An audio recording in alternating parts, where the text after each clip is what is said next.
So hello friends, இன்றைக்கி நம்ம ஒரு புது ஸ்விட்ச் பார்க்க போகிறோம். அந்த ஸ்விட்ச் பேர் ரீட் ஸ்விட்ச். இது ஸ்விட்ச் மாதிரி இருக்கான்னு சொன்னால் இல்லை, ஆனாலும் இது ஒரு ஸ்விட்ச்.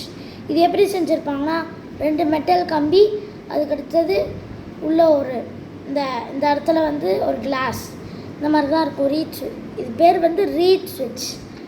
இதில் 2 மெட்டல் கம்பியும் தள்ளி தள்ளி இருக்கும், ஒட்டிக்கிட்டு இருக்காது. நம்ம அது பக்கத்தில் மேக்னெட்டை கொண்டு போய் வச்சோம்னா தான் ஒட்டிக்கும்.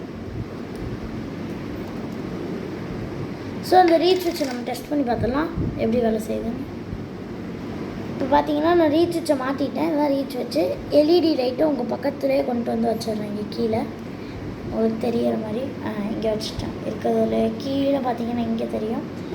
ஸோ இப்போ என்னென்னா ரீட் ஸ்விட்சை நான் இந்த மேக்னெட்டு ரீட் ஸ்விட்சுக்கு போகிறதில் கொண்டு போக போகிறேன். இங்கே தான் இருக்குது ரீட் ஸ்விட்ச். 2 1 வாவ், பார்த்தீங்கன்னா நல்லா எரியுது. ரீட் ஸ்விட்ச் பக்கத்தில் இந்த மேக்னெட்டை கொண்டு போகிறோம், சூப்பராக எரியுது. இந்த ரீட் ஸ்விட்சில் எங்கெல்லாம் பார்த்துருக்கீங்க, எதுக்கு யூஸ் ஆகும் அப்படின்னு என்கிட்ட ஒரு கொஸ்டின் கேட்பீங்க. இந்த ரீட் ஸ்விட்ச் எதுக்கு யூஸ் ஆகும்னா, இப்போ நம்மளோட ஃபயர் ஸ்டேஷன்லலாம் இது கன்னு அந்த மாதிரியெல்லாம் இது பண்ணுறதுக்கு இந்த மெட்டலை வச்சுருப்பாங்க. அப்படி இந்த மெட்டல் மேலே ஏதாவது ஒட்டுனுச்சுன்னா இந்த மாதிரி போய் இதில் வைக்கும், எரிய ஆரம்பிக்கும்.